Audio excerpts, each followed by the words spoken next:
Nah, selanjutnya yang ketiga nih, dalil mukjizat Al-Quran. Sima'uhu hujjah. Mendengarkannya itu menjadi hujjah, menjadi dalil. Ini baru mendengarnya nih. Jadi di antara dalil-dalil Al-Quran yang menunjukkan kalau ini adalah mukjizat, Al-Quran adalah mukjizat, misalnya kita lihat dari sisi pendengaran nih. Hati-hati mendengarkan Al-Quran itu. Ya, dan hebat mendengarkan Al-Quran itu. Misalnya kita mulai dari surat At-Taubah 2 ayat 6, baru nanti kalau sempat kita lihat ayat ilmiahnya. Di surat At-Taubah ayat 6, A'udzu billahi minasyaitonir rajim, wa in ahadun minal musyrikin astajaraka fa'ajirhu hatta yasma'a kalam Allah summa ablighu ma'manah. Wah, menarik nih. Jadi hujjah lama waqafa amnuhu ala sima'ihi. Gitu kira-kira. Ya. Yeah. Jadi hasalal amnu ma'manahu lama yasma' kalam Allah. Wa in ahadun minal musyrikin astajaraka fa'ajirhu hatta yasma' kalam Allah thumma ablighu ma'manah dzalika bi annahum qaumul la ya'lamun. Ini ayat menjadi dalil bahwa mendengarkan Al-Quran menjadi sebab tentramnya jiwa orang musyrik sekalipun. Tentramnya jiwa orang kafir sekalipun. Nah, sekarang sebelum nanti kita lebih jauh membahas, Ustaz Deden lihat tafsirnya dulu. Baik. Jadi yang dimaksud hatta yasma'a kalam Allah, biar orang musyrik itu berkesempatan untuk mendengar. Sebenarnya yasma' itu bukan mendengarkan, hanya sebatas mendengar saja. Yakni tidak terlalu memperhatikan, sekilas.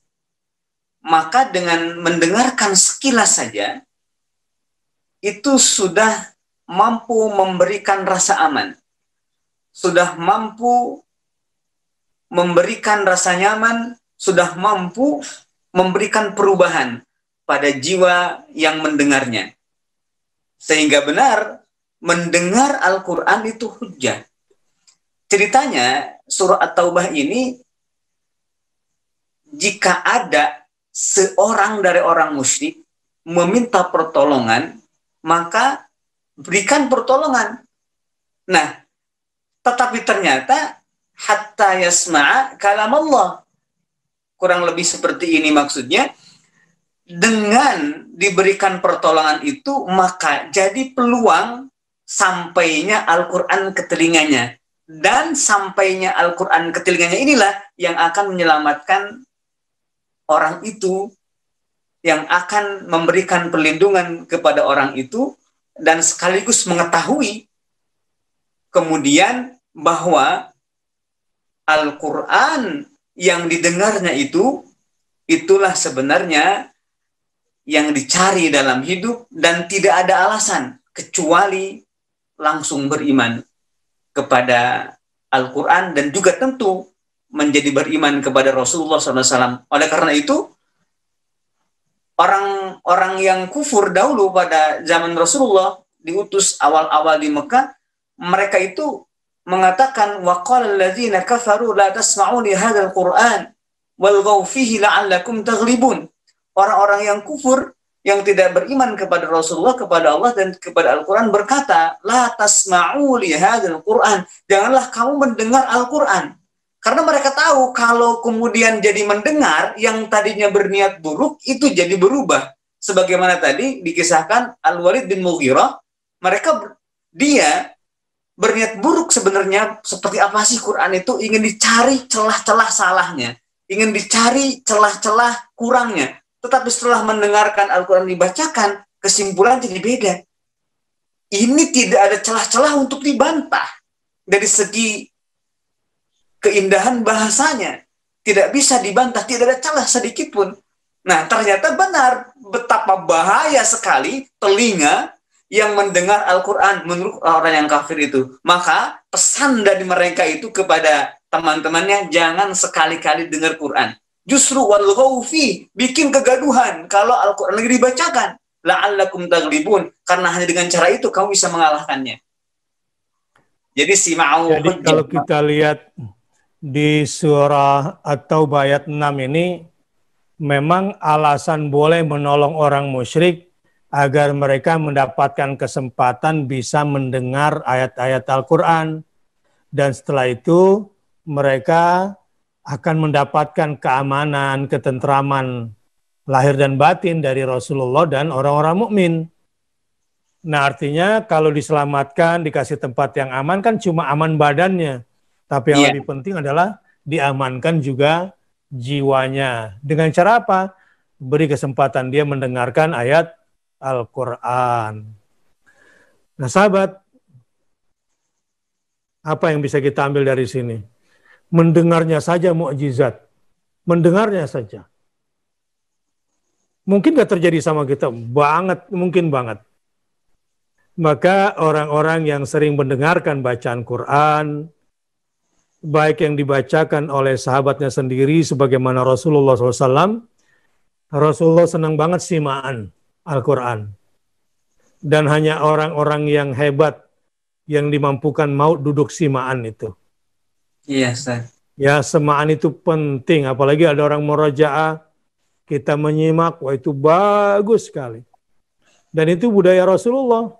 Kalau ketemu sahabat, sami'ni, perdengarkanlah kepada ayat Quran. Kalau nggak salah, sahabat Ibnu Mas'ud berkata, ya Rasulullah, aku malulah membaca Quran di hadapan engkau, karena kan engkau yang diturunkan Al-Quran kepadamu, masa aku yang membacakan kepada engkau. Ternyata Rasulullah SAW melihat ayat ini, ia ingin mengambil mukjizat Al-Quran dari sisi mendengarnya. Allah. Dan ketika itu Rasul merasakan nggak? Pasti. Bagaimana dengan kita? Pasti juga. Jadi para sahabat pemirsa semua, berarti sekarang sudah tahu nih. Kalau ada yang nggak ada yang dengerin Quran, berarti lagi ada masalah tuh sama dirinya.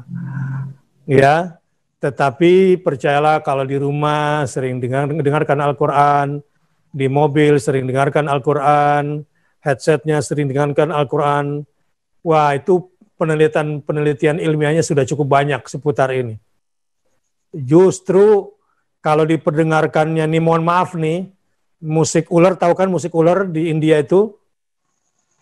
Yang namanya ular sebetulnya nggak punya indera pendengaran. Artinya nggak punya kuping secara khusus. Tapi kalau mendengar suling ditiup, nah ada kan orang kayak ular tuh goyangnya tuh, musik apa tuh? Yang kayak kobra itu goyangnya gitu tuh. Karena gelombang suaranya ini memang pengaruh si kobra. Makanya banyak tuh orang-orang kalau kena sihir udah kayak kobra itu goyangannya. Kemudian diperdengarkan musik Mozart, nggak ngaruh sama sekali. Juga musik pop. Dan ini yang meneliti bukan 1-2 orang, bukan cuma muslim, yang kafir juga ikut meneliti. Ketika diperdengarkan Al-Quran, ternyata kecambah toge itu cepat sekali tumbuhnya kalau diperdengarkan Al-Quran. Kesimpulan para peneliti itu mengatakan karena tumbuhan itu adalah makhluk spiritual, sebagaimana manusia yang bisa dipengaruhi oleh suara Al-Quran.